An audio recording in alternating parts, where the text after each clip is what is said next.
give them that level playing field because they have incumbency advantage already. Historically, no first-timer has ever won the presidency before, so history is on Dr. Baumia's side. Regards to Honorable Asenso Boache, Ono Edie Enonom, we say from Golden Boy and Nasman Ponting. Was a good morning, KOD. Please let me greet Sham Al Hassan, Ashanti Regional Organizer of the NDC. KOD National Propaganda Party.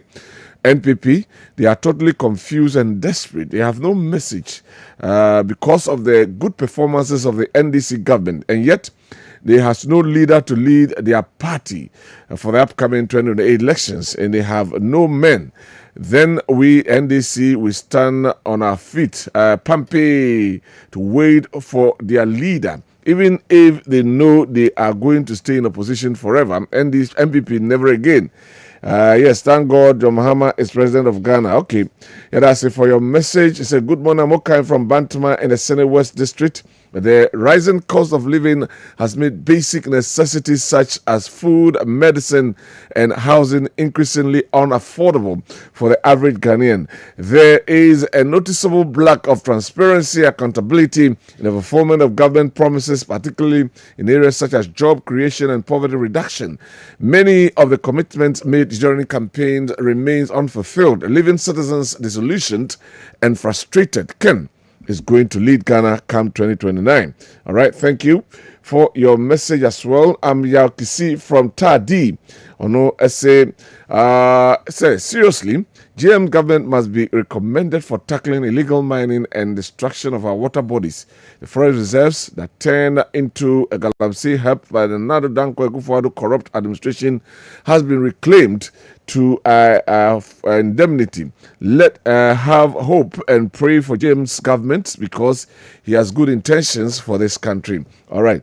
Thank you very much. The rest of the messages, I'll come and read them as and when they come. Inti ehu ensem ensone. Beko de one carton ni aka hu semene anope na yedi enkomo by Kind Courtesy of New Watt Scientific Herbal Hospital and opa na phones. Ope phone papa. Ope se okoto nenso unyiska pudio enkonkoto anachese. Wako opa na ho uto aseka krebi na fe wa wachere plan kwa befa so abetua no na omo amafone. Sanso na New Watt Scientific Herbal Hospital. Yarebe ha obia no adokro wo ase wetete wo no. Fakoda wo mo na wo mo entimi enko emfa emma kwache adia efe ewa ha enra mi hu na yase kwache champion ke ohoye nyame adom de nyame ase na ye damase some bebo afa bebo afa wana ofa anko boa na hwa ne bebo ano ti o so ko boa no kama wa ya de bia nso ye fine bia kama bia ko toti sanity KOD wasam kana omini asemka ni asemka unya bi kan kura nka ne ye kama no nko ade chire kom chire din boni bi eni ho right na chese no right yanko de bon krata no na afi yake abusuafo ya the daily graphic de obo krata no hyase de amamona graphic anim ho no o se reduce spare parts prices minister tells dealers soafo no enhwe agedue mu nsem so ene puntunyuma ene nyuma nkuma Minister of Trade, Agribusiness and Industry Mame Elizabeth Ofusu Ejare ena odiato Ghana dwedifo nkabonko ani mu setitiro ene aboso kan ne magazine for spare parts bo na mo amaso dendenden ne montete so esansa abade nhegu akwan so Ghana yensi di no agina so a ye ne dollar no apre so anti no untimi nka se na akofa ne man na dollar wo soro na ho ahwan yesi di about agina fomo a besinne nti osre somebody teniema no ka ho niema bo no so na ka owners for so anya bi edi won adwuma ewo ho ono se sasam krona Association of Importers and Exporters and so akabi say cut prices to maintain public trust. Okay. We Importers and Exporters Association to traders. Okay. No say dollar no agina wo mo kote wo mo so ti o mo de so nti mo aye de bre mo na mo ton ma yen no mo sa no mo ntete so na ye ho hare yen na de ye so ate beka voma wo so ababonten abeka se kane na dollar near 17 cedis no na edambo 10,000 ene ya yate so amana ba 10 cedis no edambo ko 17,000 nwanwa nti omo a omo yesa no wo munyai because wo ho harewa manu ya so ho hare ne kakra aden esa na ase de bia se mo kwa na mpese aban ne bo aban so bo muso ka ho bi sase free ho wo de onsa ba ko no kira ban so afo na aka ni nyina kira so yes science ban yento so kwa cha to aso ani mo hono mo mampani His Excellency John Dramani Mahama Mfoni da ho na wotwe wie no wo no ankasa ne amamata Ghana Senior High School Ghana School na eho na wakwahye omobo se nyame ya adomo a Tamale Water Project no ebesha ase afida 2026 na abo Tamale nsunsu aye akwatwe ewo mpatam honom no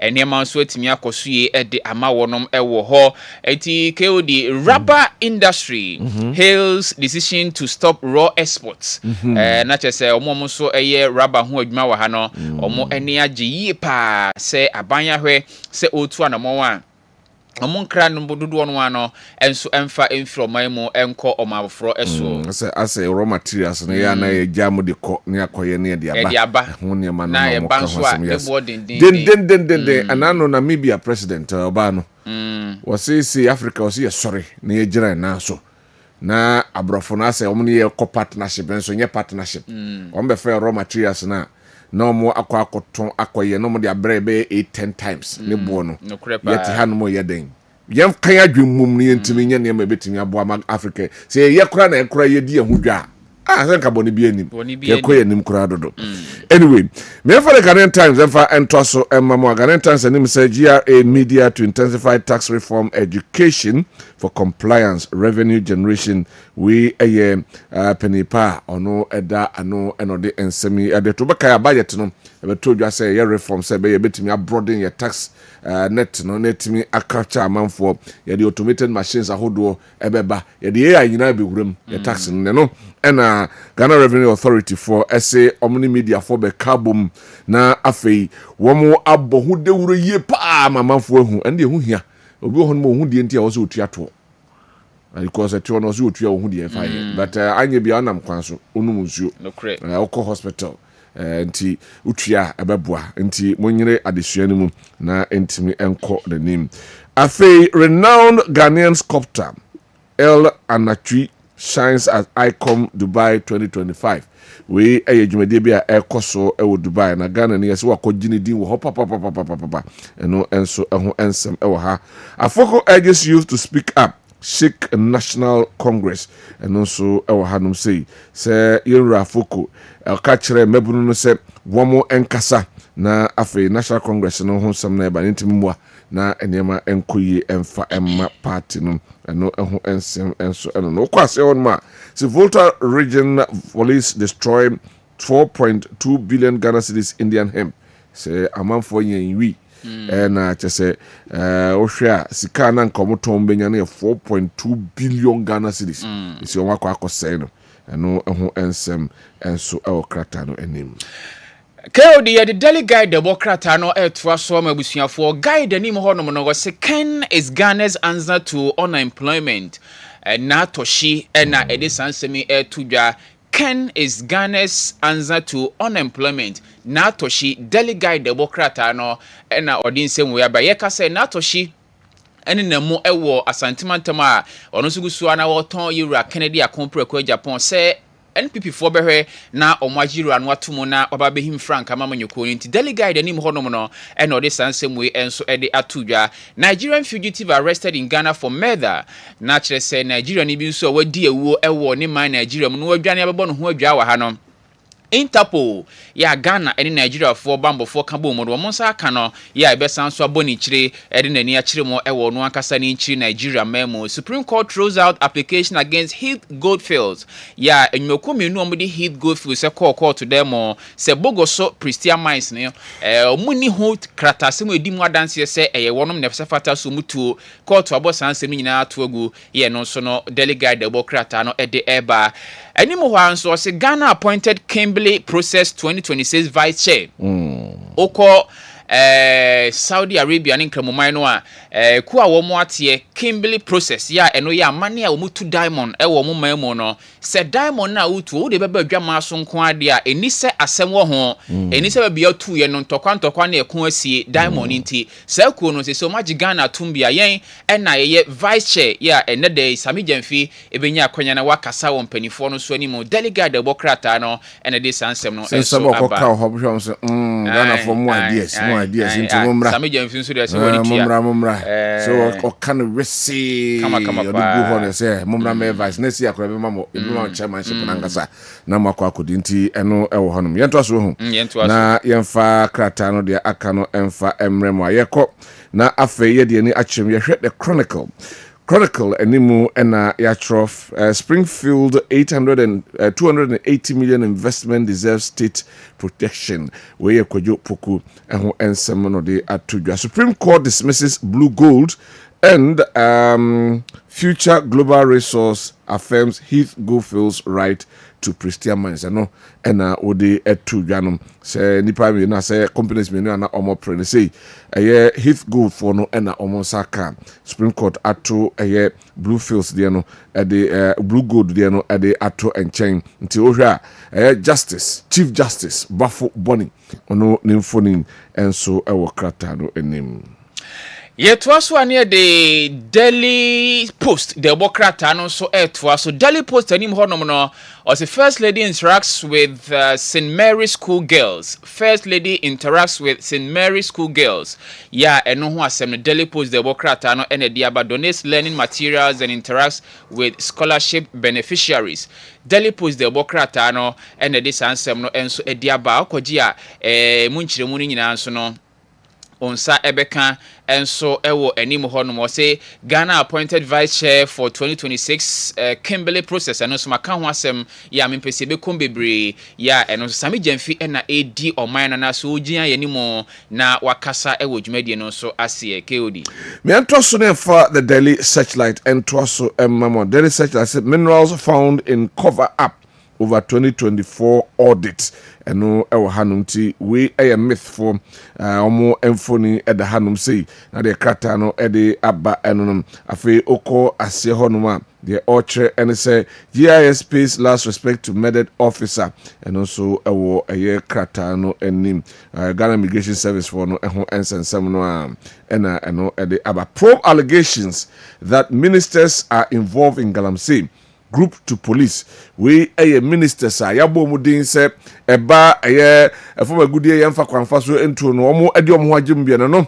ena kubi aba bonten ebe kache police for say mo man nta omo ye minister enche se wo ye Galamsey amra no enche no mo nwuram se edi omo a omo emfa omo nyina bebia wo se edi omo ejina Yentua so na yemfa diaka no so entua so a the campaigner the Obokrata no ena mede toa so the campaigner the Obokrata no enimo ho yira Professor Stephen Adai na wotwe no Kumasi ya Kessben University College emfinhia du ene kasa hodwumadi e course no oba de nimo nyambete akire bie na yira Professor Stephen Adai e de atudwa se gold board ya enei abadwa so a yira Sami Jamfi dano no eno ene di adanse pefe se Galamsey no yaye mradi jatum esan se gold board jumadi omudie nyina na se gold eno omototo e de free small scale miners ne omomaka ho no ahye mambuno enkra na se gold no kura e kobre ye moje ni etufmo esasa asise yensu a ebenya aban kro ya amana beto ne sa so nti gold board mekono a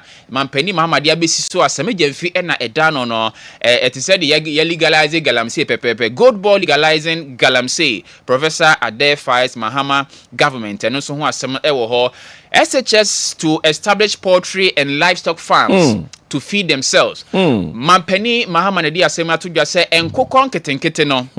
Enya fiefie nko a ye bowrum e senior high school ahodo na mokra de mo ahwa na musua Greek no sua ho nti Greek master bia na be poultry master na obehe nkokon no so na enkokon no nyini a moma meton no ansa mo ankasa dakru bia se bedi bronyan na ne 22nd mba bebreki a aduane ambaye no obia akokɔ sre ne deda so na aye fe enti mampani se nkokon ketenkete no e de be wrum e senior high school ahodo na ama eniema nso akoyi e de ama yenwo asua so ye no ase ahwa nso no and obo amane say Greater Accra MPP exposes na toshi over running mate claims. Ya chere say sene ye di kan dia to dwa no obon ntoa e de mama yewura Kennedy akompro kwa Japan pa na manfo keka say wo mampani abedi akira e bia Kennedy benya a flag bearer na obenya die nti eno ahya ase a o ye ho dede ebo ho de rodi ma say ye ka say na toshi okumase a ogusu na obontoa e de ma Kennedy akompreko e Japan. The new trust and the trust and new trust SA Galamsey our forests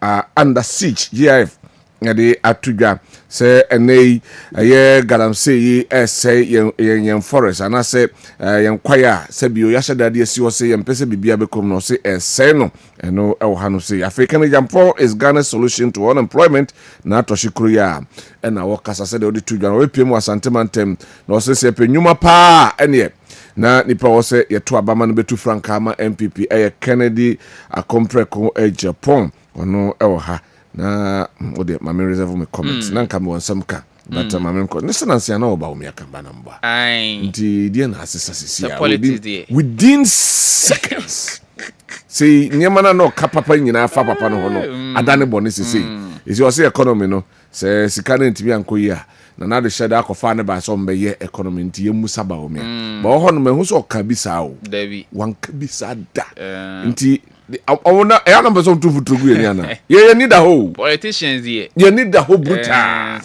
ye need the whole Ghana force nya de pa sergeant for ne o mo maka ka no di e chero mo ba no wo mo need the whole brutal yo be ka bia de mark down that che oba social media wo so wako yi aba o me pre wasam no mo de ama say wa na ka we afi e ye de ne si ye ene wo kọ eyi a Facebook to social media Honorable Rashid Pepu said the amount for Chenesra ne abasa no ni masama akoka o say mabru ne de o mani to aban so dodo nso nya aban na betima mo adwuma bebre na mo say da be na papa hu asem we come on to opposition na o mo ye campaign no nim asem we tie ye den na buy 24-hour economy na ko si hifa this are question ti asem obi abeka bia no be very mindful of what you say ti eno wo krata no anim afei okọ ase honoma Ashanti Democrats jumps to the defense of Dr. France Amakohene and 2 regional ministers over alleged involvement in Galamsey. Galamsey Hons and Semna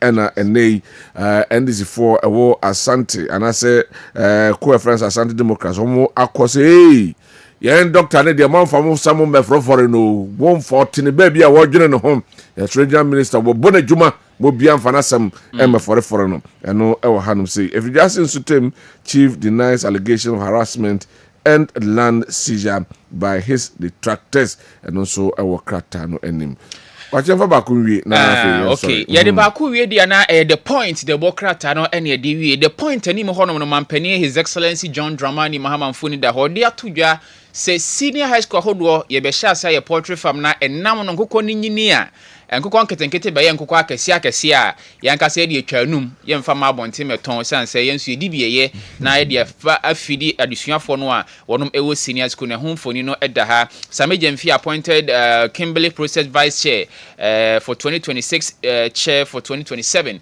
and also the point the bokrata no ede aba animo hono mo anso na KOD social media semo aye kan yen no ne nansa de ko ne na video bi ni nam social media so akwada ba semfie mienu miensa na nipa bi ede cigarette na se George amano se onom eno na police for bo amane police arrest man over viral video of a child giving cigarette and also police for so much rura no a na ode cigarette no e ma akwada no se onom na onim se no achi ne video bi nso aba e no so akwada oba be 3 years one sani maami mo sedi onipa mi no mo sawo ase ba sport visa na ensam mi pese mebodin bosa ne alcoholic percentage ni yem se 8% as I say ese de ma percent no pa denti no na mo de amakwada na astro tuo makwada ne nnom te no samanfo atag Ghana police seni nso ye no anti macho akwada ye ma no George wa so akwada ye ma no nsa George krade wonya mfa ma no wonya nnom obode ma no we so bedum na no sa agi we dey watching ya astro tuo munti prozifo muntu eho ana mo e pese ye penti ma wiase ehunu ya social media no social media don fokufu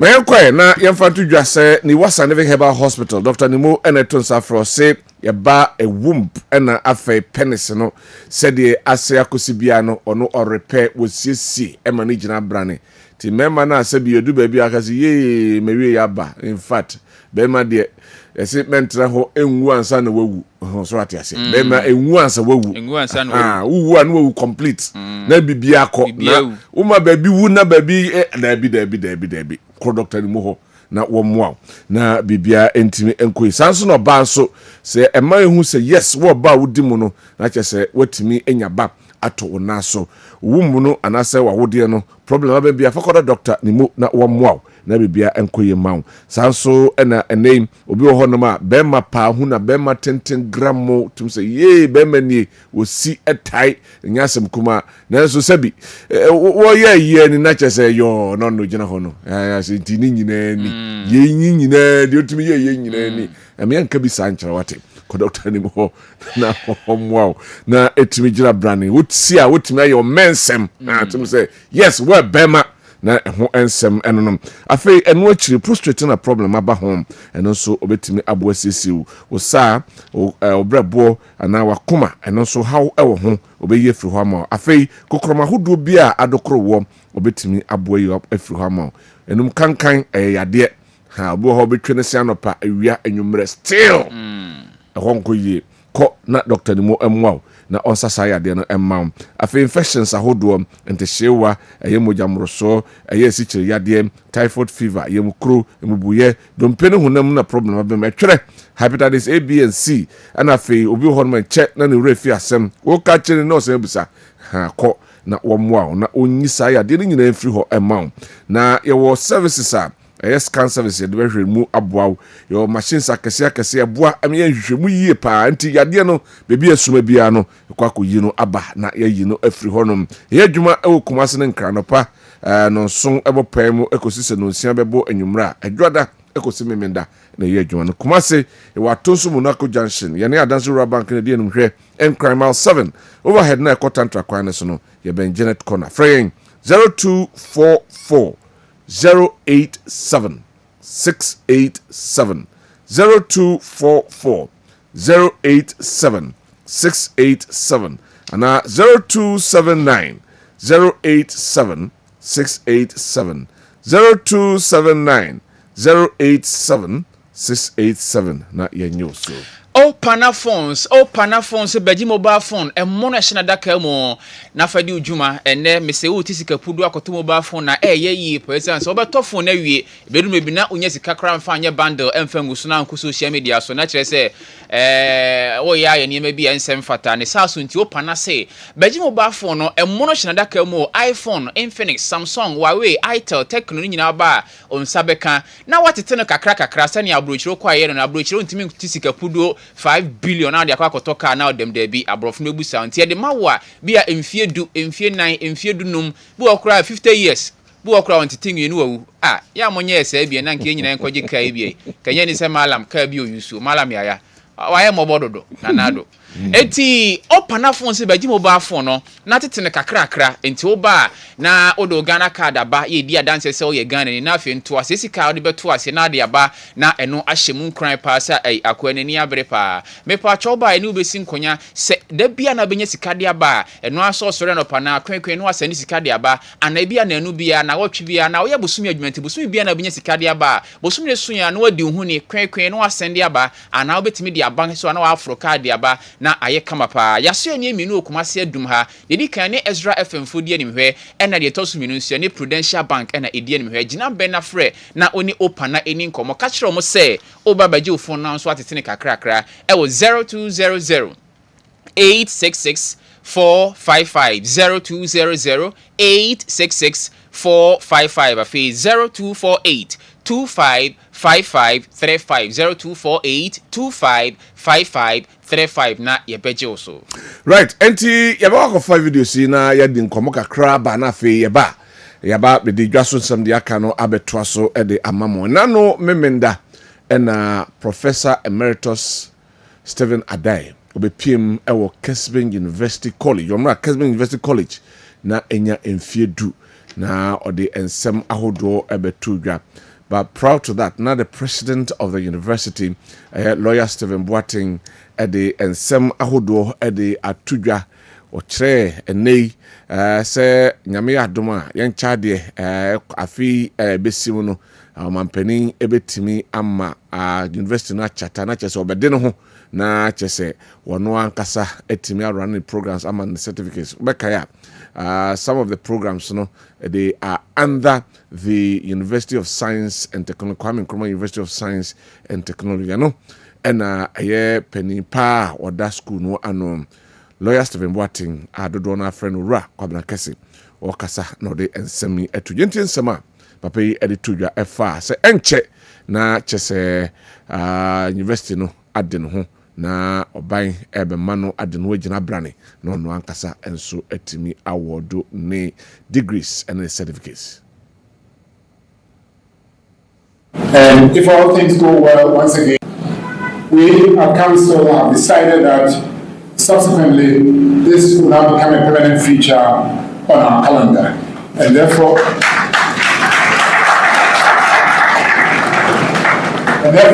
our Council will be encouraged to begin looking for the next lecturer who will be talking to us next year, God willing.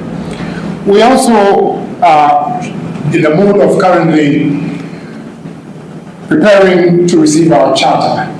And if all things go well, once again, by end 2026, we should have received our charter, and then we'll see a lot of very good things coming our way. So far, what we see now is just a prelude of what's likely to happen to us following the receipt of our charter. Now, there are a number of reasons for instituting this lecture beginning this year. As you are aware, as a private university, this is unparalleled. A few of them may try to copy us, but I think that what we want to do now is to develop or create new knowledge and then try and publish this widely. So this afternoon, for example, what we are going to be listening to will be the role of private universities in the education landscape in Ghana. And I think that all of us here will have to take some take home. Take something from the lecture, because afterwards, when I see you, I'm going to ask you what you are taking home. And I think it's absolutely. All right, so that is it. The governing council, and chairman of the governing council for Kessben University College, Otese Ode and some to a Jafian company, Quanchefo Naho, Sama Ode to Gram FA. And they say public and private partnership etime eye adwuma nei a school for womo eti honoma sebi womo enya school enko ne doso so sade ne timi baso betimi aboa e ma backlog na e wo hono yetimi eye frentie lawyer Stephen Boateng sama odi etudwa. Renowned speakers like Professor Emeritus, this idea of public lecture series, which is one of the pillars of renowned institutions of higher learning. It is my fervent hope that this wonderful idea will continue to blend and inspire students, academic, and the public to ensure that some renowned speakers like Professor Emeritus Stephen Adai to speak on issues affecting educational outcomes today and the foreseeable future. Ladies and gentlemen, it is well known fact that the purpose of education is to achieve a personal advancement, social and economic progress, and success in national goals. That's the more reason why the concept of public-private partnership is now indispensable in ensuring the maintenance of standard of education at all levels. It's the reason why Kessben University College provides good avenues to complement the public universities to absorb the huge student backlog who are unable to get access to the public universities. We believe that together with the state-owned public universities, students will be trained to respond to teething and emerging challenges that confront us as a nation. We at Kessben University College seek to train students who are emboldened with ability to think clearly, analyze, thoroughly, reason, assess, communicate, and make connections across difference. The result of their training is to put their knowledge applied to use, resolve problems. This idea of public lecture series, which is one of the pillars of renowned institution of higher learning. We a penny Kwanchefo ono na ekofori by Kessben University College. Lawyer Stephen Boating and Otise Odi and Summer to just say Sir Kessben 93 ebaya na eba abeboa amasukufo omu enya ban school mu enkono omso nya baby akwa training de mom no baby omu bewure bia okwa o de hwe baby ya Kessben University graduates ne omu ye adwuma no wo na hwe the impact they are making in the job places and on the society, and now because say yes, the university actually came na eba ebeboa yenko Professor Emeritus Stephen Ade wano enso edi ensem etudwa okasa efa stress free academic user fee and I say university fee no ehom Professor Ade ekan insunsuan so a ewo emma private universities FT2 students no eso yenti ensema Prof Ade edi etudwa.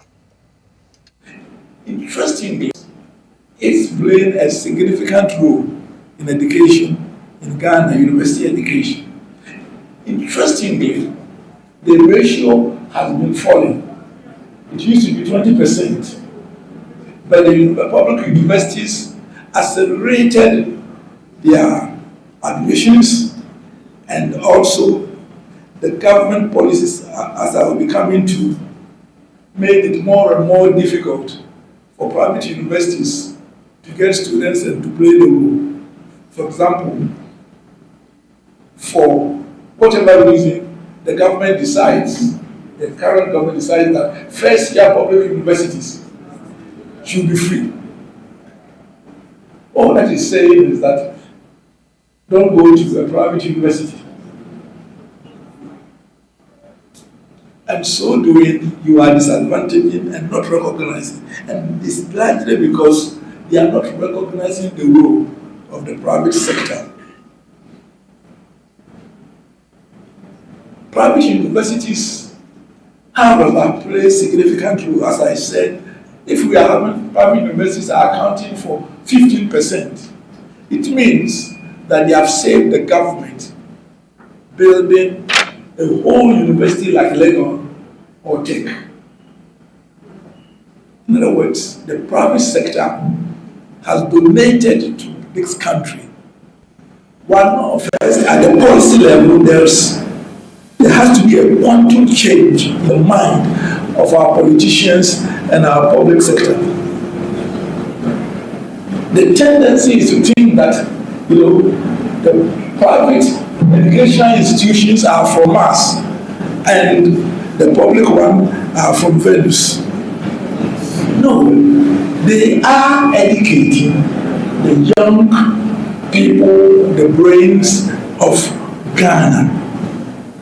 It is unfortunate that there is no national strategy or policy to develop the private sector of our universities.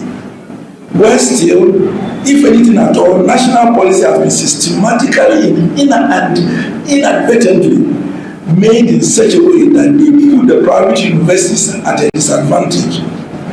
I mentioned the case of first-year students having free education. Again,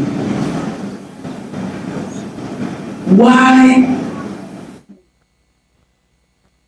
We in summer the Emeritus Professor Stephen Ade or the etudwa the first ever Stephen Boating Esquire lectures a basso over the weekend, Saturday precisely, and a basso honum and no ensem and yadibi and so to a gram. If I feel common His Excellency John Drummond Mahama Hone or the plans abasen the first 30 category C schools oba upgrade amano akononim no yenkutin some of penny a kanye omra or this sajumedino to a gram. Initiatives. One of the initiatives that we are coming up with is to try and resolve the problem of the school placement system. The school placement system has run into problems because schools are categorized in 3 categories. One is category A, the second is category B, and the third is category C. About half of the student population in secondary school are in what are called category C schools. And most people don't want to go to category C schools. And so we need to improve the infrastructure in category C and category B so that everywhere, every school will be a category A school. That is how it should be. And so, as the finance minister said in the budget, we're selecting the first 30 category C schools. We're going to build science laboratories, we're going to build dormitories, we're going to build classroom blocks, we're going to do STEM laboratories for them so that we can expand those category C schools to either category B or category A, in order that any school, that any...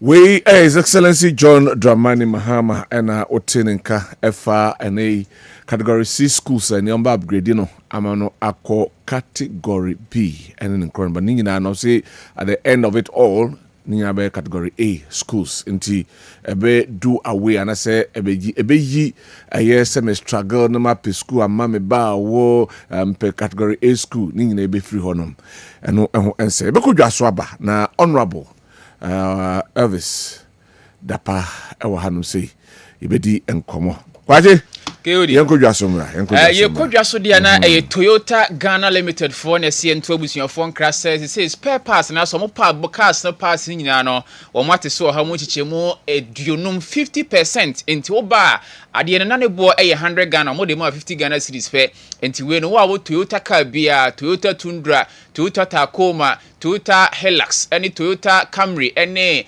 Kwame Malam Yaya kai bi Toyota Kwame Malam Yaya honorable abedi Mr. Anwa Sisa Malam Yaya kana mano na Malam Yaya wa dey Mr. Okedi Mr.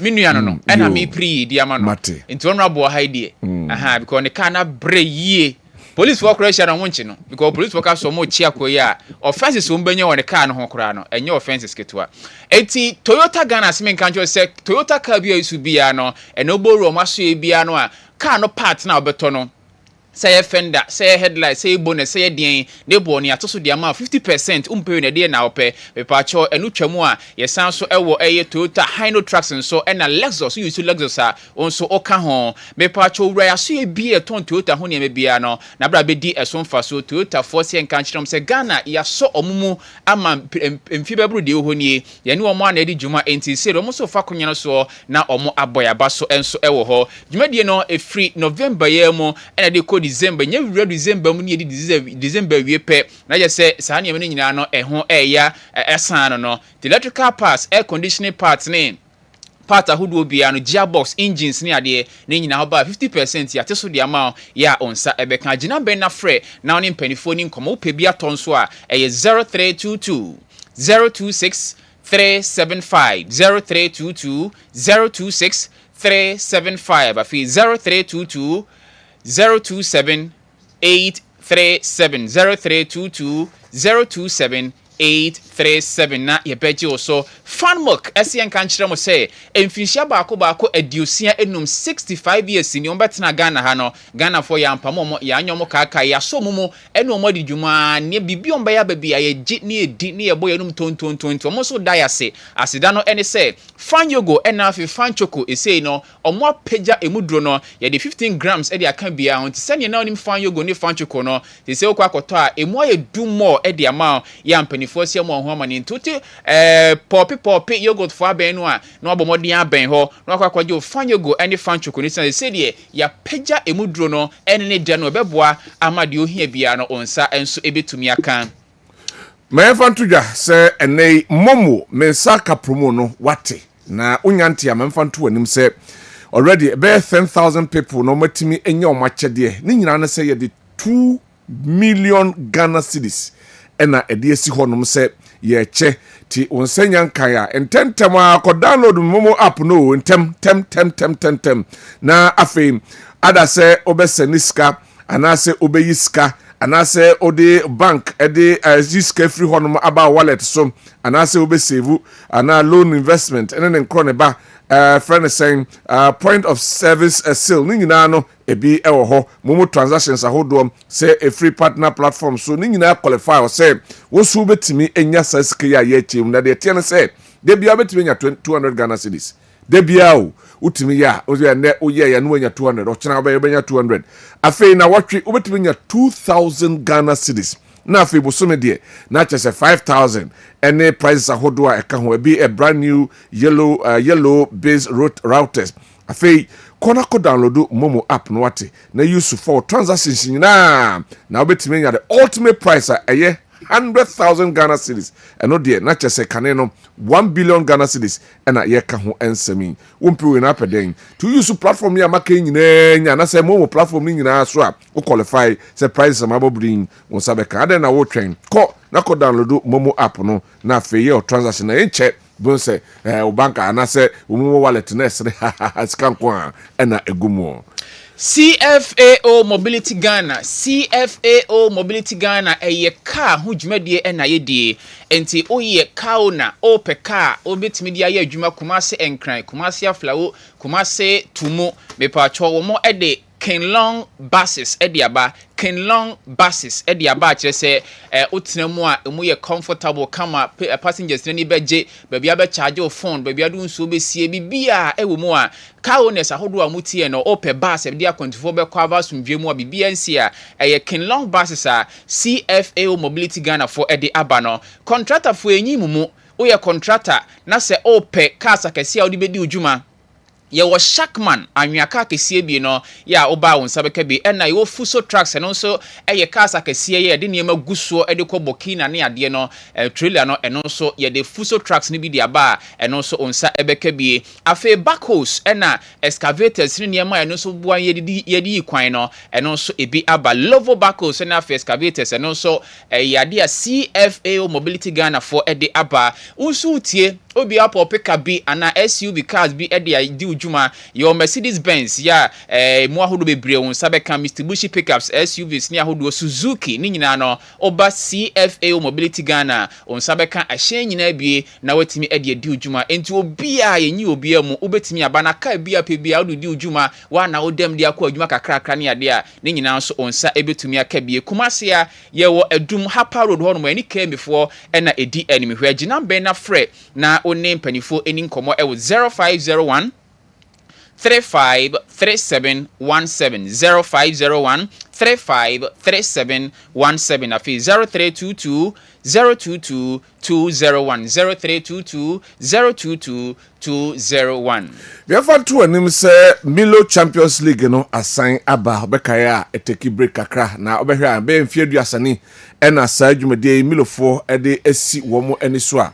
womo ehwe ma nkwada Nyankopon atum aduma chede ehwe mu no matimi titru efa agudie ho ensem ho yame aduma baso ewo eye Pajo Park 6 December 2025 ya Ken West ensem American tisa akwada no se owo bie se woni bie se ofri kru kasie mu se ofri kriketo mu se bio se wadi dem oni dem ni nyina no monfa womo emra na afei womo emra embe compete na afei womo eni agro na afei womo enhyen we eye Milo na edeba bra na afei adoma chede onyankopon ede ahye oni obane mu no ana wakoda ne mu entimi emwa ohwe Ghana ha be nipa opepepe eduonu 20 million na eye sajumede etimi aboa mu a omo hidden talent ana se nyankopon adoma chede ode adoma mu metimi aboa amayinti nyame adoma chede so 6 of December 2025 Pajo Park na sajumede baso Franco Enterprise men kan show say we fiura wasi fie no wie we estate developer ana se Airbnb ana osi hostels ahodo a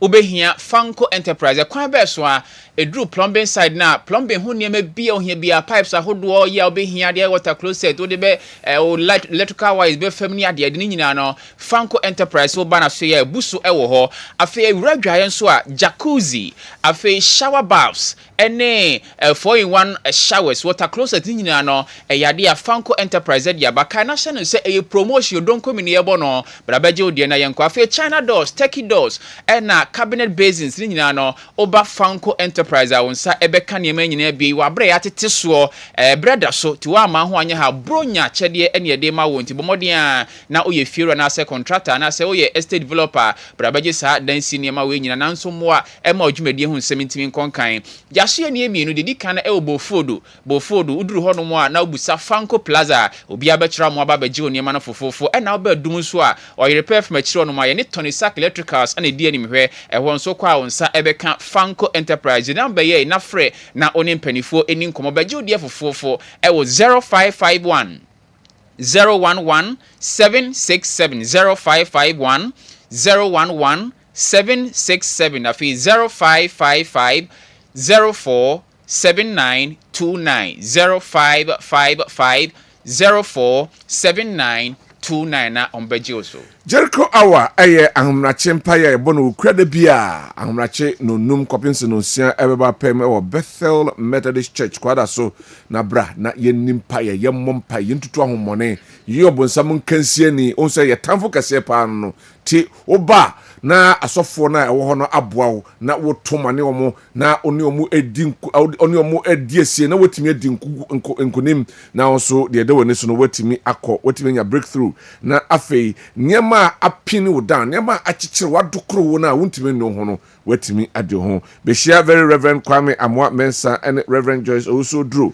eye ukrada bia anopa no num kopinse no siaba pem wo Bethel Methodist Church na yenni enkomo etreda so se Jericho Hour walls must fall Joshua 6:20 se Jericho mreno anase Jericho donhwere no e wo safesu nyina edwidie bra yenni mpaye na afi yenni ho emfrindo tondiremu ene mpochiremu Kessben University College ye kanfo de ama wofobia utie ne akai na hyene so mfinhia baako edunie ye asuapon ye teye na egina ne naso ade besi enne ye achese na watwe ye motesi ye hye ho fa kasa ho dwumadie ko so nyame ya domo afida 2026 yanka sebede ye ho a krata na abodin krata de ma no befri asuapon ye mu na aban prempren de asuapon no krata ne abodin krata de ma no efrike NUST na eba na Ghana Tertiary Education Commission fo asha yatumu a oma yetumie de ye adwuma program say no be no BA Politics and International Relations, BA Public Administration and Leadership Studies, BSc Nursing, BSc Midwifery, BSc Computer Science with Entrepreneurship,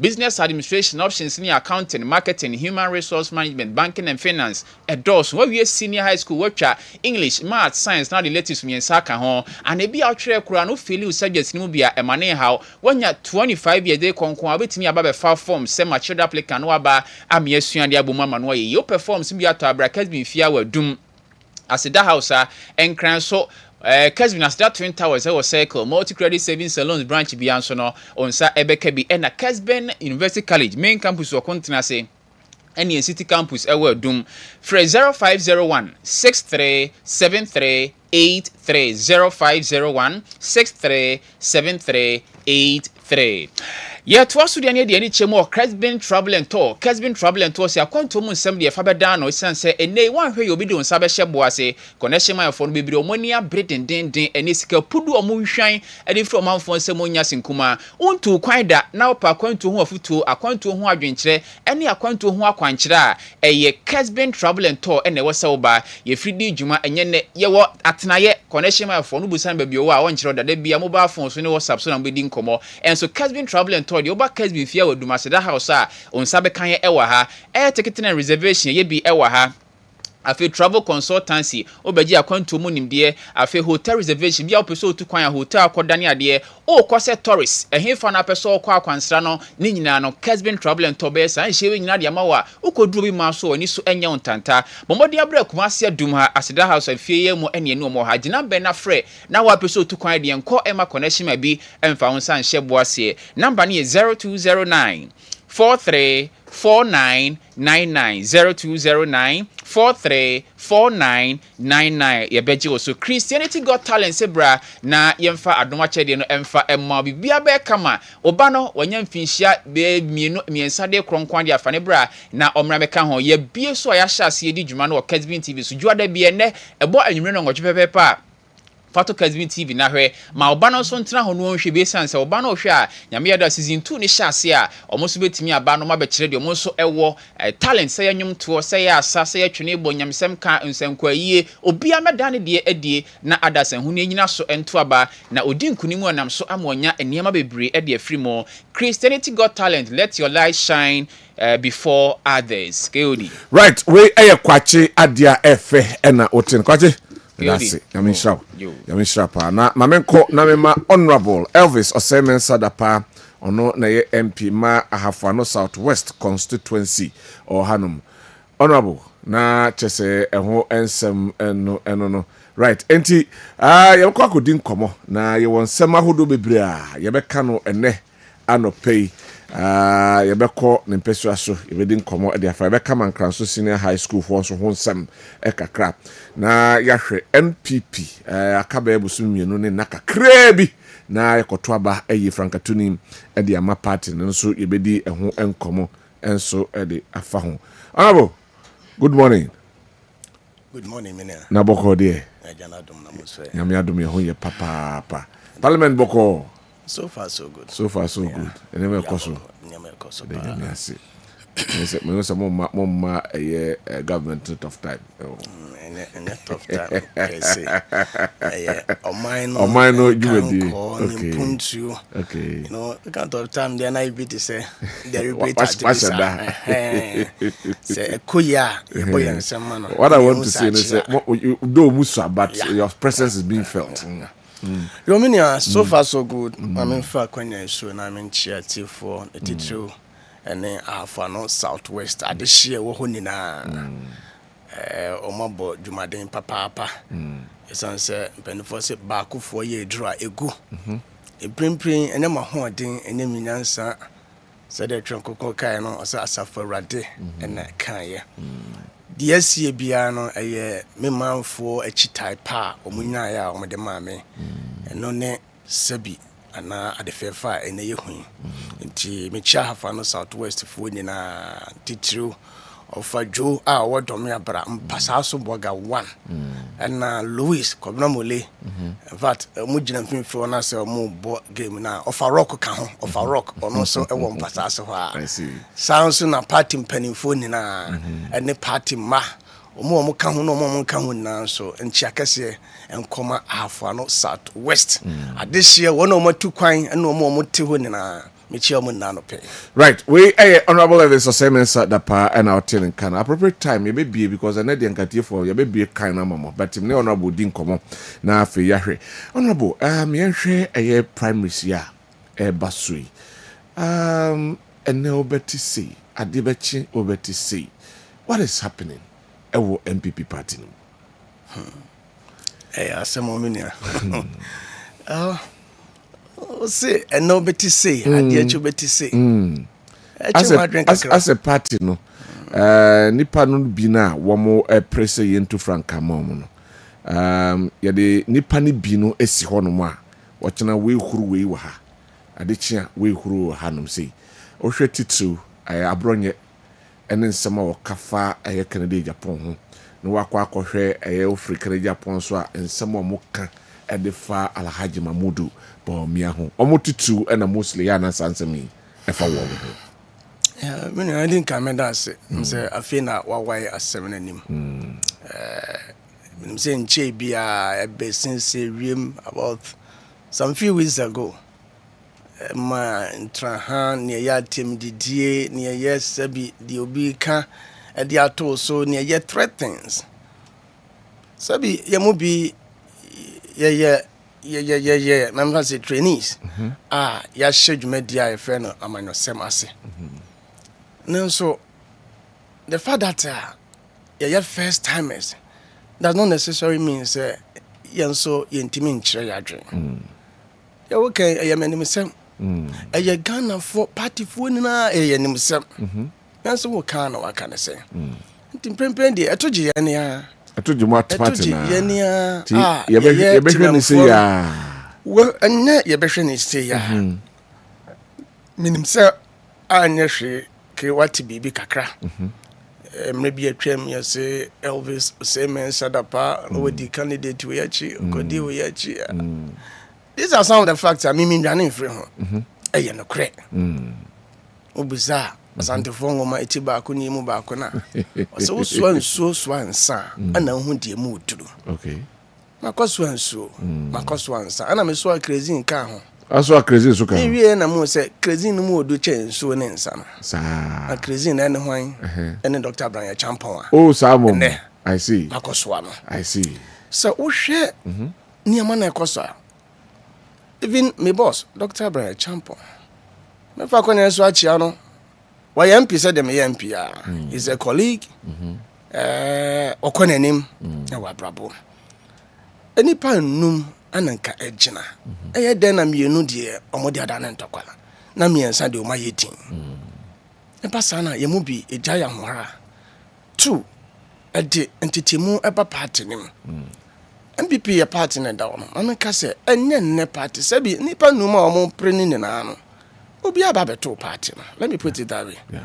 Sante sakra na party no first. Se will be ebedini interest. Sebi ebe say amanuko de gramoka samna eye haram.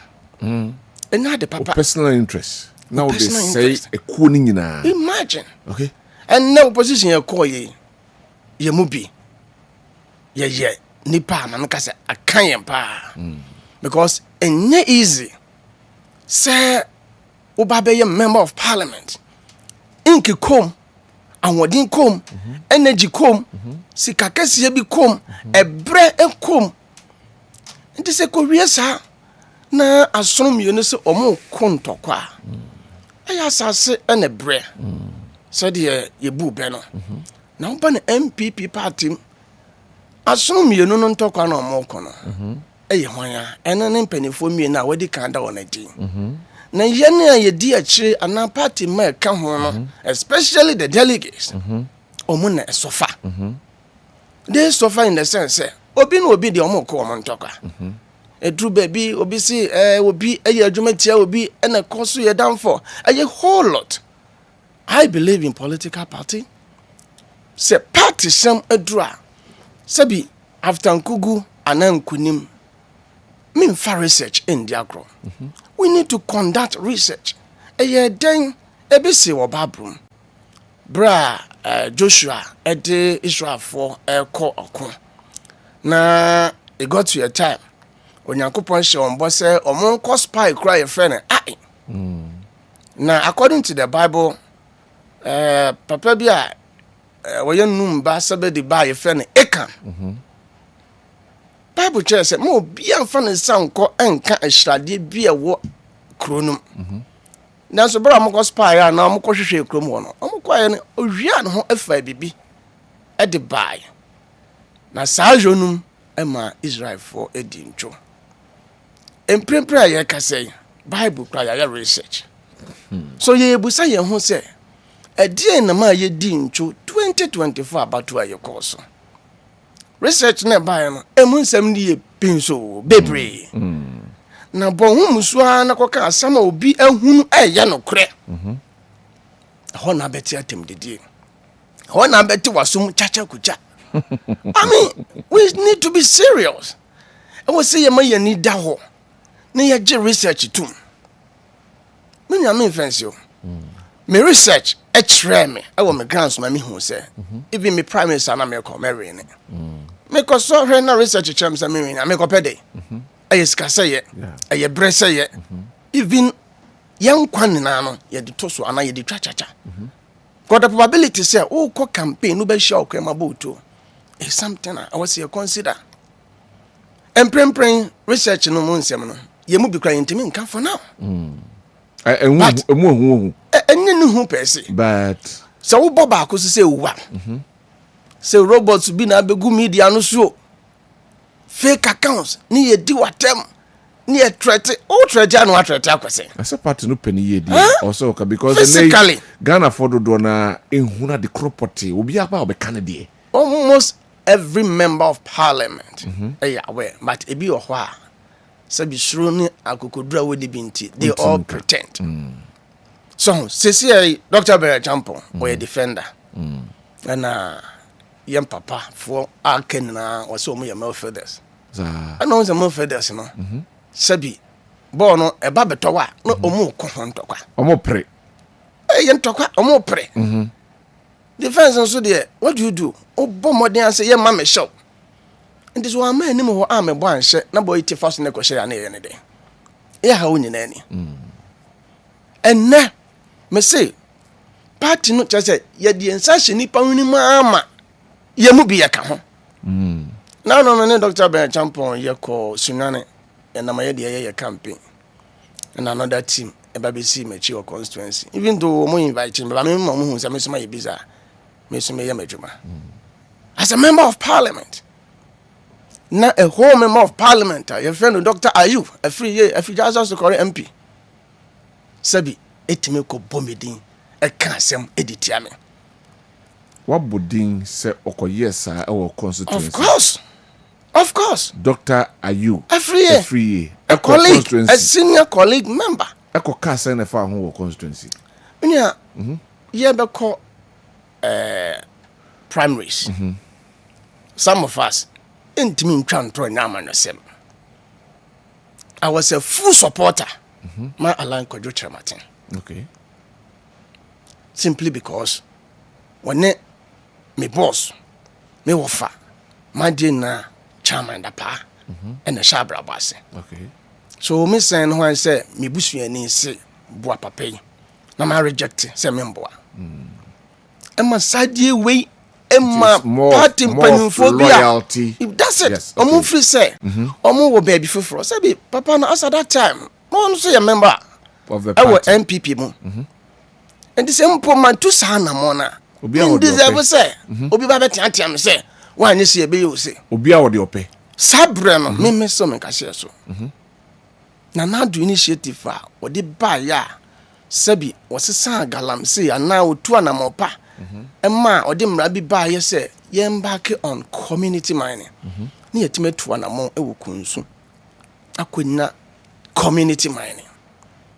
Sabi community mining a whole minister abe commission. What share baby enya adwuma na. Mu hwe a every week nipa backgrounds e be hwe say are they doing the right thing? Omo hwe no mo kata so dia no mo ye omo dua me no omo dua kube. Things were in order.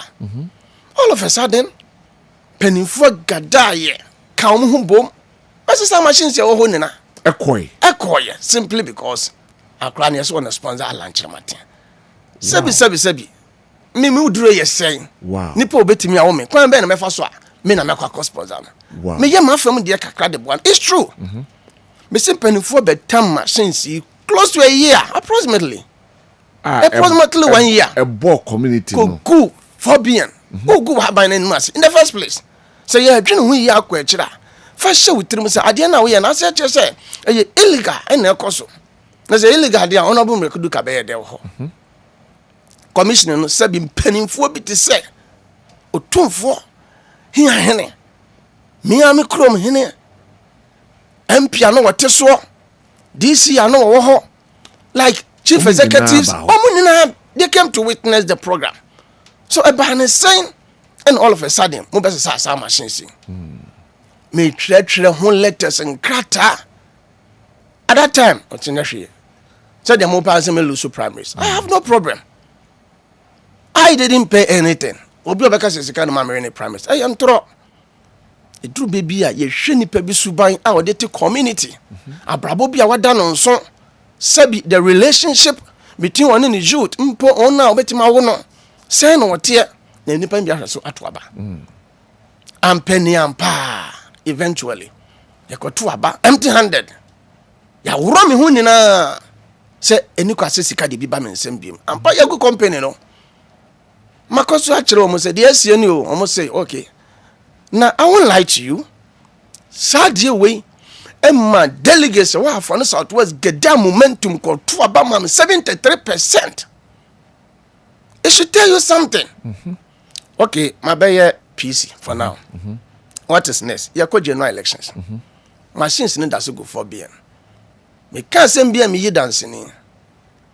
One morning, me frɛ party general secretary go do ha me fa kwene so abonaba so esa so me se me koda frɛ na obefa ne oya meeting obe text me so o meet ase owie ya obe frɛ me back me frɛ na no peke am say general the adro no I think enough is enough se me pa me ka se me contest ako face NDC ni aye frɛ no honorable Abubakar Sadiq for now because and there we DC nti the title honorable me demand empty handed ene wa channel pa me press conference me friend central for woman tem na said the my party MPP dia ye me ni ti me jai sometimes these are close elections it means automatically Sadiq ebeko on oppose sasma me kan ye share Justin Kodua any prayer more friend penifo be to land so how then am I branch any sir why do you do that and no share me bo so with time kakra afei de ko wie na say etwa say me de me huni I mean siketua that time Jabotre outres kalama hoy me ba ho me ho are what do I do it took the intervention of penny bia or domi wo krom ha mint me fande din tuja anaja okojina my name a year the needful thing to save me to bring the machines back. Machine now. Having done that on the ticket of NPP. Party Look at what happened. And see, baby amo. Said ye binim eja mano semono ye chichire wo nan wo nsa ne de bet ne ka do abomu da o. Ye to me na American. Asem we bu ma bem di no hu ba say dem pokwa na wose mitu na mo say in the first place me be a politician. Na when na edidi mo papa no say wawie bibia da fedie metimi akofa me nema. Then Dr. Aju Asokore Mampon MP. Asokore MP. Yeah, Asokore Mampon. Asokore MP. Good. Friend me say, the try to cry and say, just me adapt 2 pieces. Some me sponsor omo. I know the try to me ko bon ho letter en family. Such a East constituency. Very good. So what? Me 2 deputy MPs. secretary. Aye friend Ajekumura. He drafted that particular letter. And I mean na the Kokosha no DMB office askwa. Never near the trail, say a re, my jatum, many are in a champo, my chisuno, Fred Achi, or Chisu on the account. Now, me told me some maybe I made the bed almost campaign. Na, oh, call me constituency say, okay, you campaign. Just say, Sabi, and the papa, Dr. Mahmoud Baumia or Beje, and Tidel in Jason Twaba. Then go there. So, Ube Gumen Masi. Sabi, Ube can try to me so. Now, say, me na MP sawa. Doctor, you me MP sawa. So go in there and in fact, na me ni ho. I don't know kato so say also why. Oh say me my solid ya wo mu na mu committee say ono me na call. True, me no na call. Na bra ye je machine no omu na fa phone efre ye o ma ntua kapre esa je microphone po de e ka ho. Which is emphatically not true. I see. Even at the 4B and Hokrano, you have security fee. So to tell my people, Bibi to say more down, to tell my people, say, man, no, a dear assembly opens all kind of Thomas. I see. Now, met the assembly communications officer or my constituency, one of which has Nicholas. So on that, some news to call. We are a secretary PM. I sat now. And some will come to me why Mukase. We are, she can't ye try, on one friend Dr. Yun Kanchana. So, seven of the kind it was not like that. Simply because Elvis or Siemens and say, on Timmy Mama, Dr. Baumia. I am Musa. Meanwhile, my reasons. Yeah. And at this age, mean to me, Nunca men so make with Hana Bebuamiana. Take your decision for yourself. Of course. You're now your party back. Now, it will be my interest. Only my general MPP for Yemen. A cade come de lose about our constituency. Because you're palm huntoma. I became empty. Knowing very well. So, I break beer when Nipa was your true soon money didn't kunim at the Maya. Shall see what have on the southwest. na so was starting the beam na no crowd there warnings e bi ba obeko one term. What is it? So me ko one term no say ndc bedi akona na ene nhira mo pene be no na ehunahuna nko a I see. etimprempre de ye party no ye wonsam wom enu nti ne ye mu bi ya pa ye ho se brebre ama amane ama ye ko Dr. Brian Champon se omra mejebo no na o mon hyemaye owie a onka afanu ni nambom ante sade a ano ye de amaye MPP ye ni problem unity.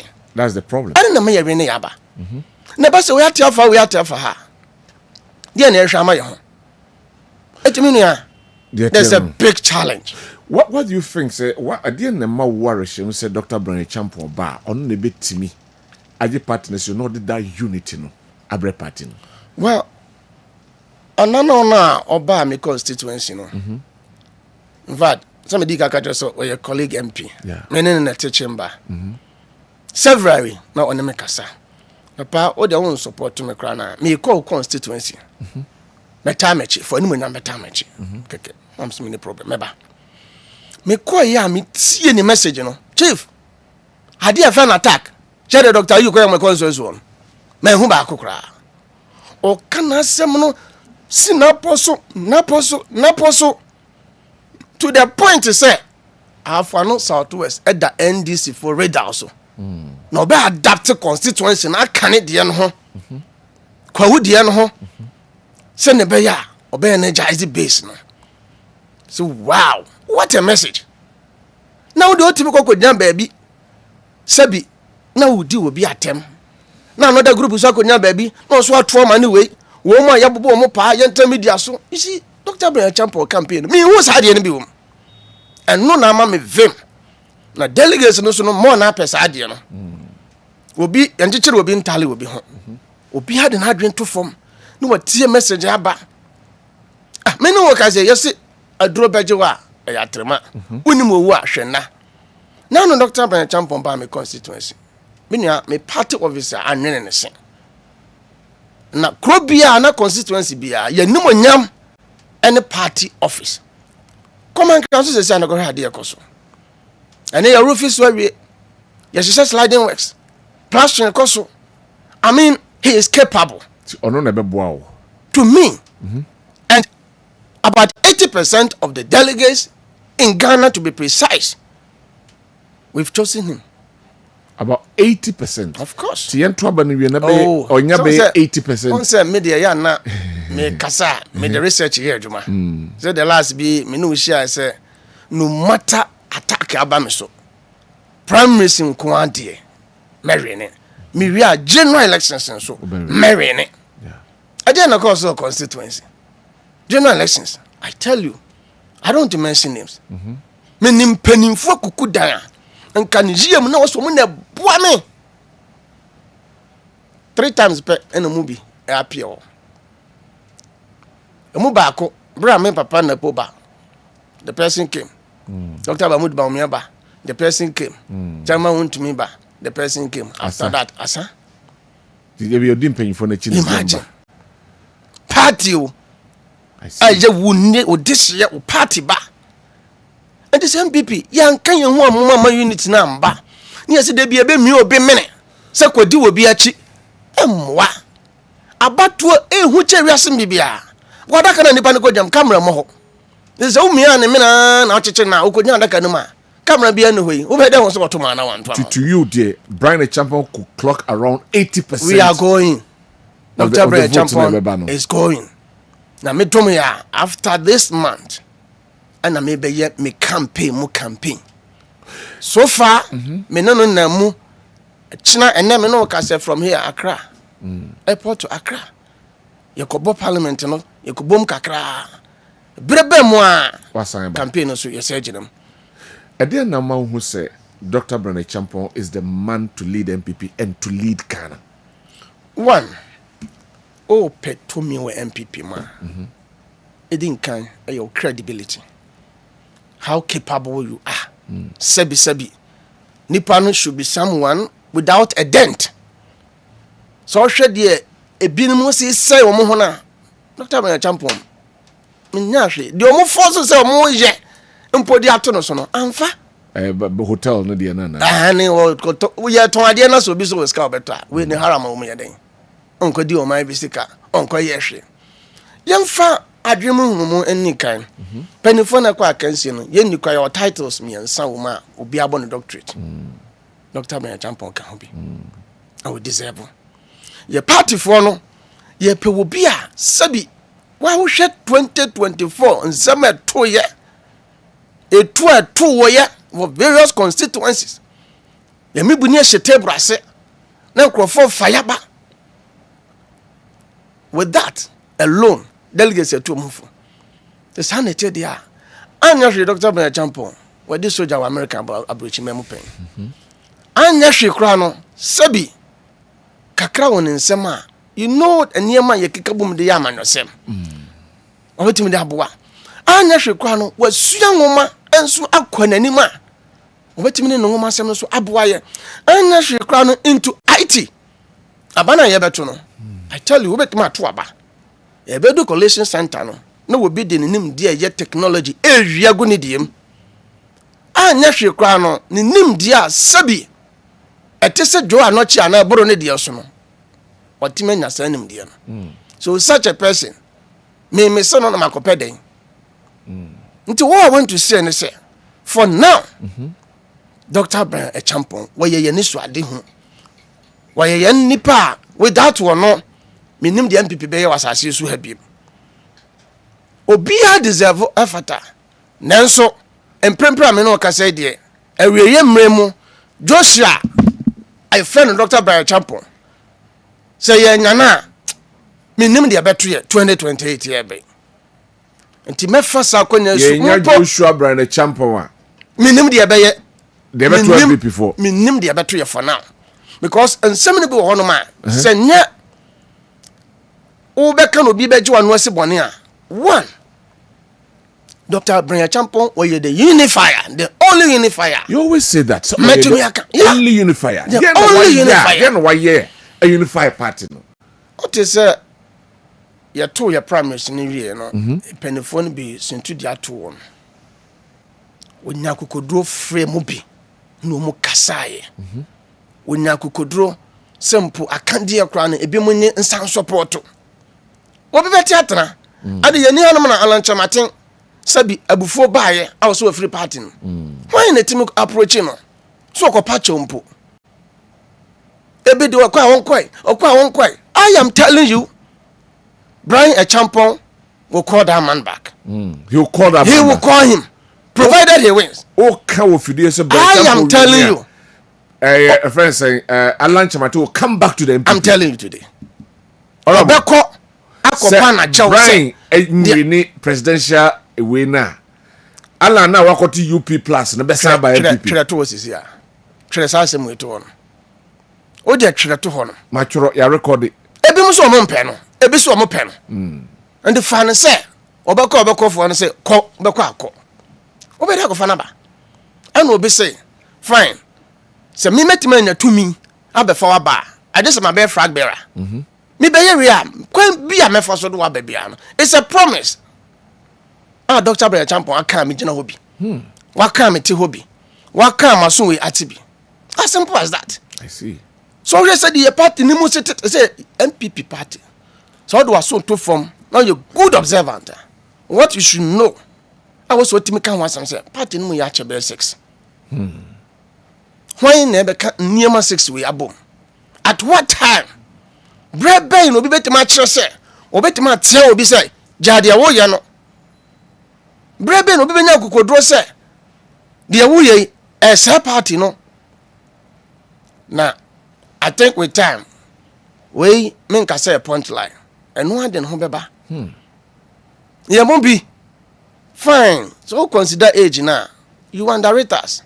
But maybe some of us, yeah, well, fear be there, but I generally dear a switch in fear na yenana. How come someone come to tell you, threat you, because when do will be a chinti war, you're bad, you're be uni. Party yare. Now so what ba? Now so be tramity, now see my own tramity. Dear Nancy, Etim prempren there. Delegates ya Ghana. Meshe wo mo. Ne yesie no moma yentu ye hofo. Wei tena me boa na wo bie na wo comment section wa. O ma yetwetu mo ka no. Obi di watem. Obi kagwasasem. Obi ka sabi nsem hunu. Like obi su presil. Yeah. What is this? Yebeka wu. Ene efuna ne abie. Me de me hu de ye. Me de kosom me constituency. Ene me party office a enkeka obi nku na aye project a yenko hu biem na ka bu agu no. And now we are doing it. I see. Because of somebody. So ban politics ya. Na no na me ka me din komo bi kire amanfo say so ben president ya. Ya na ye pa. Because eboa wo ma wunyam pontuduma e de ko akosom wo man. De me ye nyina no e ya de a me pese emboa na me tin fama som have on southwest for. So currently nya enya kasa tenten. Me se makoso ansu ma so ansa makoso crazy. O se crazy. Ana ma se kerosene emu odu pa. Na kerosene a me kan wasem eye hwan. Any Dr. Brian Champon. As that. But so we are saying a compensation. Supposedly, say when we I'm not advocating for loss for him. What would be your posture? What would be his posture? In terms of MPP party? Me a hokra no me pese asem nka me ya no. We are going for win. Bibia to be seen to remember sa question. I would you say we be fan Bibia to be seen. So be fan politics, anything could happen. Election, anything could happen. Bibia to be seen. What? Me dear betima kakra. But say obi trim asem dear on the mintimka. Yeah. On no posture. I can't comment on that. But me money have you support the party. We will support whoever and not dear. So your party now if say the MPP from Penifo be there me. So na party na at heart. Dear na ka influence say in actually. You get it? I see. Yeah, roll me who be am me be naked. This in a short way saying. So still. But still. And to live with me alone. Now no cry I'm in Pengu. Dr. Brian Champon is going to win. Anyway, we Honorable Elvis Osemen said that pa. Remember Pesua so I mean kind messages no kakra na aba no na yem run in Pesua so yebe call Capman Kraso Senior High School. I be din komo ho no who hear me pa that project no who hear me. We say I'm King Dave. This is general question for all NDC communicators that apart from the dollar which has depreciating towards the city, what other things are they doing for Ghanaians? We live in the dollar depreciation. It is not even reflecting in the basic consumption and commodities of Ghanaians. Ghanaians are expecting more from them. That's why they were voted for. All right. Thank you very much. Odia Ode Ebreye Ene and so I don't know. Kwabena acidity as a NDC social media commentator. The way NDC government John Dramani Mahama is ruling this country is very unquestionable. Ngoko Nkete initiative has come to stay, and poultry and chicken meat processing plant in Bechem will boost livestock and reduce import chicken meat from the other countries. Ghana is heading towards the right direction under the current NDC. Okay, yeah, that's it for your message as well. Obob watching Watchman Nebehi Edibi Abrene Anopei was say a member of the MPP media patriot. Also, all indications show that Dr. Bawumia is winning the MPP presidential elections. If Dr. Bawumia, we trust hashtag the Bawumia factor, and also the Odi Ebeboa Jumedi and or say Alabasti. Kasa Anasa taxi free be quiet cancer. So in fact the second coming of President Mahama is so superb and fantastic. All right, thank you very much Labaska so channel here efia. Tomla Mankranso say wow, the John and Jane government is proven to be the best in the Fourth Republic. It is a fantastic idea to establish poultry and livestock farms in our secondary schools for a balanced diet for our kids. Gold board, the big push, no free stress, kokon etc. All great initiatives. Prices of petrol, foodstuffs, building materials and security forms have all been drastically reduced. Moreover, the economic fundamentals are now very strong. hence the favorable exchange and inflation rate. MPP never again. And also the Ode Abeboy and no. Asante de security. President Mahama aya de bia me ho adwire me. Madwene ho a mentiase. Ene say wona China for aye nhyehyeye bi won enoma a ode beba Ghana no. Waye no tax free means while Ghanaian importers pay huge taxes, again, Chinese have interest free, while Ghanaians pay 35% to 40% interest. How can Ghanaian businessmen compete with them? President Mahama want to kill Ghanaian businesses. Okay. Or no, Edie, and Kyodi, you see Mahama and Adriane countries are advancing in technology. Mahama, I don't know, I don't know, maybe. Mahama is advancing for food. Why? Okay, thank you very much for your message. All right. We say Capito Gosumenshia. So why NDC ran away from the LGBTQ+. We told Ghanaians all what the NDC are doing is saying is a lie, but they didn't listen. Regards to Dr. Mahmoud Bawumia, best bet for the MPP to win the power come 2028 is possible. And Honorable Mavis, okay, thank you very much for your time. Honorable Hona, yako ayen impesuaso na yedi enkomo enso eho na yahwe. Honorable, me yahwe aye Ahafano Southwest na fi yahwe. Yen shase from Mankaso Senior High School. Na yedin komo enche me no din komo enche bi am say last week no yedin komo efa omo National Science and Maths Quizzer omo koya am kobo mo homoden yedi hu enkomo ma me hwe your vision for the school. In the first place, what will you tell the school and the students then? I mean, your vision for Mankaso Senior High School. All right, when it comes to Mankaso Senior High School, in the first place, me old student. Oh, okay. So we can't. I am not. Lose a contradict kakra. I didn't contradict. My time, na me Greek. Oh, okay. And the only elective subject I'm managing is chemistry. No, okay. Let's be a manager. Until from there, no, my son move echo or say to senior high. A honor me koye science or and I'm in charge there. Now back to Mankaso Secondary School. I was invited about almost 2 years ago. Many teachers there there were about 4 or 6 as at that time. No, me they told me them say. Budumadi o mashasi ni na omo pese memwa na menhye kana so that enkoye ni so ade hunu bia ebeye kwa dachi bia. But on that very day man ko back kra me wura kem no me botofa kakra edisi fapema yam fan started science and maths quiz no all modin that about 5,000 as okay. At that time. Yeah, enti edidima na omukoye but sabre ni andru baby and also me san ko ho ekobo mu ba so and say about another 5,000 or so through the headmaster. Enti me o man report back say baby some of ran na e pese mu special treatment ka baby o mbeda na mo ho haro mu because brain baby no mo ne sa team no omo ne that particular teachers no as ebusua bi ti say nuclear family.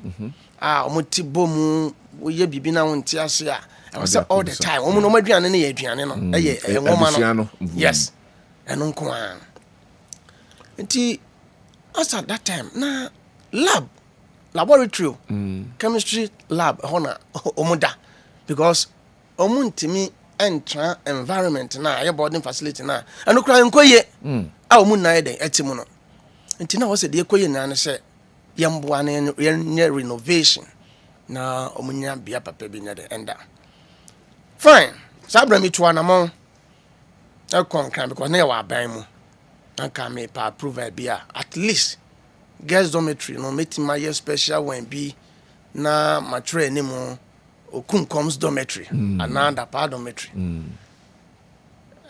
niam go through to me fat to me who say me am de ma ho den be ye e de materials kakra abo ne anwa ne bi e den ekoya eno akire asem ya na me ka ho asem ya me panifo be sisa sa na me ya ana se ne so ade hu na ejurugu ye o te wo constituency o obedi boni we hwɛ nneɛma message a wakɔ so ɛwɔ me constituency yɛmfa no mmɔ hɔ nti ɛwɔ mu ana teachers na frɛ bia amoa kakra ana there's nothing like a motivation ko teacher ni awɔ yɛ we nka nyɛ sɛ bia because NC sa ban beka se nkwan ato akatuam it will never happen anyway they was saying say we mpanimfo a menka se ye damansi na no no was say kan ye hu bom sabi anyahwe no nema bebre koso ai betima eden akeka ye hu bom a at least command bia na betim de bia kwoto teachers na think emum ye no kra omaje transfer omko ndi kakra na kan de bia no ye kasa me di tu mu fo se omunya abotre nema befa emprempren nyame adom omakọ category C school efu enu mu sia yin na ye buo mu till semi final you get it nyame ya madom in fact bra assembly sia teacher for na mama so ensi they called me honorable ujumadi a wo sha ase no ba bia de yakowie ni o ye pese da we di abo modena fu ani be sra mo fra no sabre no mpo na me tu kwan with my committee you absent me ho eko Cape Coast peniam pa me ko gina mu akansie ne de mani hwe bibro ni be ka se mia mani gani so se ehwe ne course nina so wow have on Southwest yensu ate dene enne bomuru yo omunim ye talents for nim ye enne ye na joy for aspect ye ama Ghana nina ewiase nina you ade na course no enya dia ye Kumasi for nko an Ghana fo minya call from Australia, I see. US, Canada, UK for just everywhere, especially in Germany. Bombaso. Yeah. Omoni anje ana constituency na dawo sa no. Akasifo wom. Omo na so atu kwan. They were caused all over. From there mama na so ha. Honorable Haruna Idrusu is a colleague senior. I also parliament. Me to anamo ko no ho. First one, teachers here, sabi enso ye. Education director, you got to a time. So me na yon ko so na bo. Oko na nim na me fro na ba Haruna Idrusu. O service o babra. Me de ko boss so. Wa sha me bon. Maybe with time. Yeah like teachers close to 230. Teachers in I am telling you. In the district. Oba Krobi the same way I want. 230. Krobi the same way I want. In here teachers 6. Wow. Primary 1 to 6, you were only one government teacher. Wow. And I'm here, me my home close to 3 years in here. 5 na can every month. How? Man, said man day. And you for one teachers nearby, so much. Actually, Master Nana or Gada. No, every month. You know, Gaza crash, I'm to be 2 months. I mean, try almost passing 5. Me, I want to hear I was yours. For one to me, yes, I tell you, some years smart. Let me sit down at the ma say teachers. At least, Naka to you say, me na meet you, I am meet me. Is your cryable position? It me what was 2 months. Now, I'm quite I did 3 months, almost ferry. And they are committed. In fact, some penny for no. Na me to me many me DC be do mo komo bi ase. It was say you mupa officially. A bow man pa. Se teacher ni a o cha de bosom no so o friend mpia tukwan na watana ho bosom afofra samba mpia tukwan 3 consecutive months still no chana de no da so chana de ana community no so boa o mo pa I see bo de benken ya o mo so be mo di kakra no ka se me so mo dan wi a me bebo so na ma sam mo dan free a mo bedem I think with this e chichiro man ya beko yanim now back to man council issue no Honorable Haruna Idrusu Emma assurance said Elvis near Druno yeah with the proposal but a thousand category C Sabi what's a rural area such a remote area can be also your school is going to be elevated. Anyone was or single out Mankrasu in his statement. Of course, Komodia only Menadi 1-on-1 to be about him by me cross. I said, you were a mamre kakra, who cross or baby a bow, and my bow not cold button in chain, no Macasagunasum, Well, he's a good man. Me offense you. And nona ye nyehu ye mu bi. Yes, akokwa search akoma said dem cry enye ne fe. The man is a good man. Honorable Haruna Indusu. Won nyeni yimu wonye partisan. Obi okro won MPP ni ani ma no wo twane. Authority wo bia. Enti menua sa anamoya papa yi antwema no anwofom. And now what I lift him and cancel from C to A. If I can't swab on a basso, I done say. So I shaman when I'm a son say, and easy. Opo Rana, Kwabena do Amako. Korea that you are for which, but what Kessben Menumda say he would do that, and he has done that. Right. This all rare. Sikuzo bear church, you know, yeah, boy, young quiet in I am man council senior high school. As you know, me kind of track records. Oh wow! I see. Right. I see. Right. Sounds so now. I'm on laboratory. Me fa kwanya so on that very day. I ready the chair na. I can be 1 week. Me person ka me hwa ma school for no ma kwan. Ake munda okra. Ah me nim say December at least obi abeko fia kodidi. Renovation ebeko so. From December omo hwe nim say laboratory. Bra ankra no beko fie na.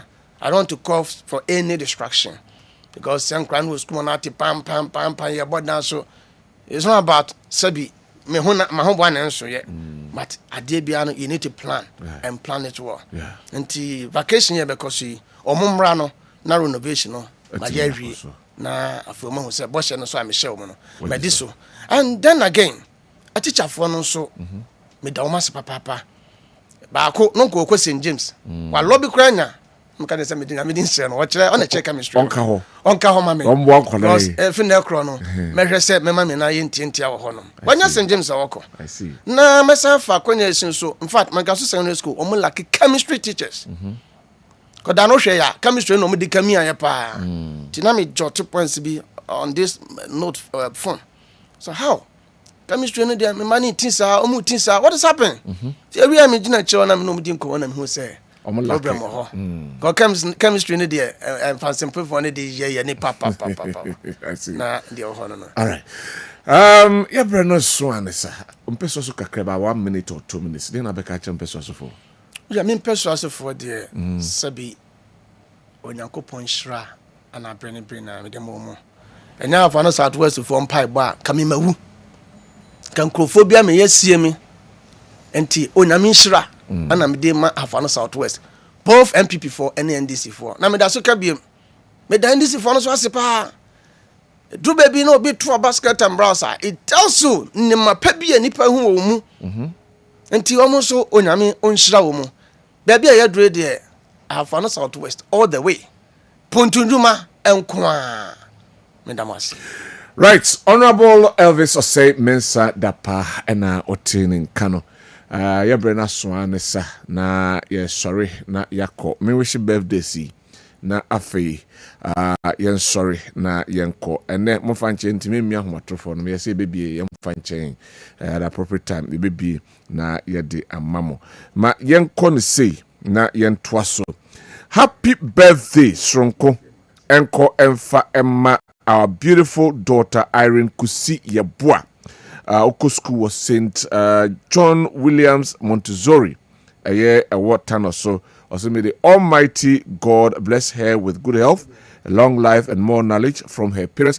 But the page is my wife. From her parents, sister Mary or London, and a brother Joe Okwada Market, Dr. Bedi, and we pass him happy birthday. Sansana, happy birthday, and come from my beloved brother, Kwame Chenebua Kudria, Oye Juma. Ewo a constant hospital inside Pankrono. Also, may this birthday bring him joy, good health, and prosperity from Dr. Abedi Kwada. So, TKB Microfinance Services. Bushing. Happy birthday, and come up, my son Kinsley Asida Kwame Jesse or MA Primary A Basic 3. We from Amenom Mercy and Linda. Nesian Kancho say happy birthday. Sansona glorious birthday and come Kwabi. We are Juma our Forge Deco. Also may this birthday bring him joy, good health, and more happiness from Dada Ketwa Bushan no say we should have birthday. Happy birthday Nkoma Japoma Ajwa Flora. Also may the good Lord bless you and grant you your heart desires, wishing you a day filled with all the things that make you happy from your kid sister Anastasia. Glorious birthday to Obidumbie Nana Apia, digital media personnel of Promise Broadcasting Limited. May your birthday be as special as you are. Have a wonderful day from Edward Osei. Happy birthday and Conformer Ora, aka Dino Jr., who is a student of Kumasi Technical University, KSTU.